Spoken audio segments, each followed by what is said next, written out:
Starting a family is not always easy, and some families take advantage of adoption, but more and more families are utilizing surrogacy. In fact, people are traveling to Arkansas from other states and countries to do it. Channel 7's Alexis Rogers is here with a series of reports on this. And Alexis, why do people call Arkansas a surrogate-friendly state? Well, Aaron, it's because Arkansas law is very favorable in regards to surrogacy. In fact, we're one of the first states to do so, and we've been doing that for years, dating back to the 1980s. And there were many parts of this process, and we're starting our series with one family's journey through gestational surrogacy. Kenitra and Daric Washington's love story starts like many. First came love. We initially met in college back in about 1994. I was riding on campus, and she was walking on campus with some friends, and we pulled over and had some conversations. And then came marriage. We met then, but then we were connected later on in our adult life. But that's when their fairy tale took a bit of a twist.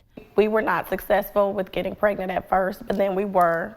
And unfortunately, we experienced a big loss. Our first child, Parker, we lost her at 6 months. Doctors told the Washingtons their only option would be surrogacy or adoption.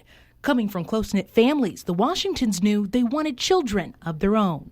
A lot of people don't realize that, with surrogacy, you get your own kids. You have two different kinds of surrogacy. After weighing the options, the couple agreed to try gestational surrogacy. With gestational surrogacy, they're either using donor eggs and sperm, or they're using an embryo created and the carrier is not biologically related to the parents. Kenitra and Daric began thorough research, trying to make the best decision they could. I think she still struggled a little bit with someone else carrying our kids. Like many couples eager to have children, they stepped out on faith. If there was someone, I guess, in the I same... wish there was someone that like could have helped us. I wish it was someone that we could have reached out to that was experiencing this same thing or had experienced this same thing. It would have been a blessing to us. Yes, it would have. It's kind of like we did this, but we just started with internet search. But their first experience was not successful. The process was pretty lengthy for us. We did find a surrogate that didn't work out for medical reasons. We had gotten so far in the process and then it didn't work. That's when the couple found managing attorney Heather May. I probably have 10 to 15 surrogacies a year. It's growing every year. There seems to be more and more for a variety of reasons. May's job was to make sure all legal ends were tied up. Things such as health expectations and the well-being of the carrier and the babies, as well as fiscal responsibilities, were handled. From there, their journey took off and they found their carrier. She was such a godsend. She was doing it for the right reasons. She wasn't doing it for money. She really enjoyed helping people. Now the negotiation begins. How is she going to be reimbursed for medical expenses? Or is she going to be reimbursed for certain things like maternity clothes? Is there going to be a life insurance policy purchased on her behalf? How much will she be reimbursed for her pain and suffering for carrying the child? We worked and put into it as well along the way. Like I said, it was almost a year process. Right.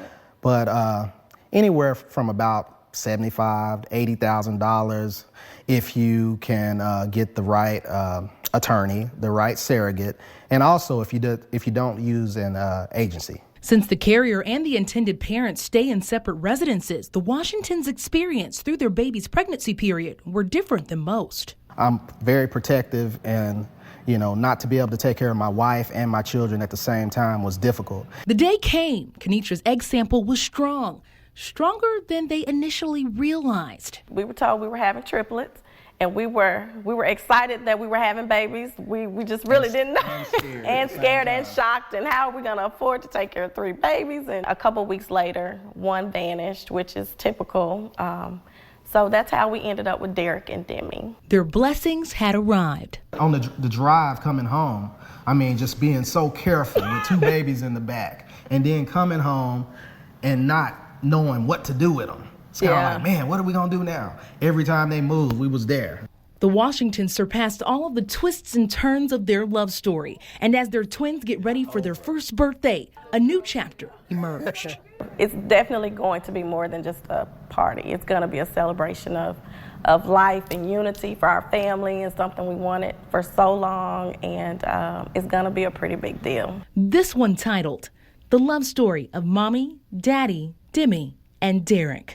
So they will know that that's how they were conceived, and that Mommy and Daddy wanted them so badly that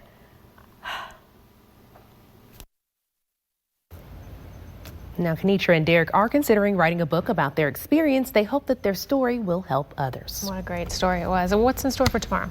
Now, tomorrow we are going to be talking about traditional surrogacy, and that's a bit different than what we were talking about today. Why one surrogate and a set of intended parents ran into a roadblock with being serviced. That'll be tomorrow. We're looking forward to that story. Alexis, thanks.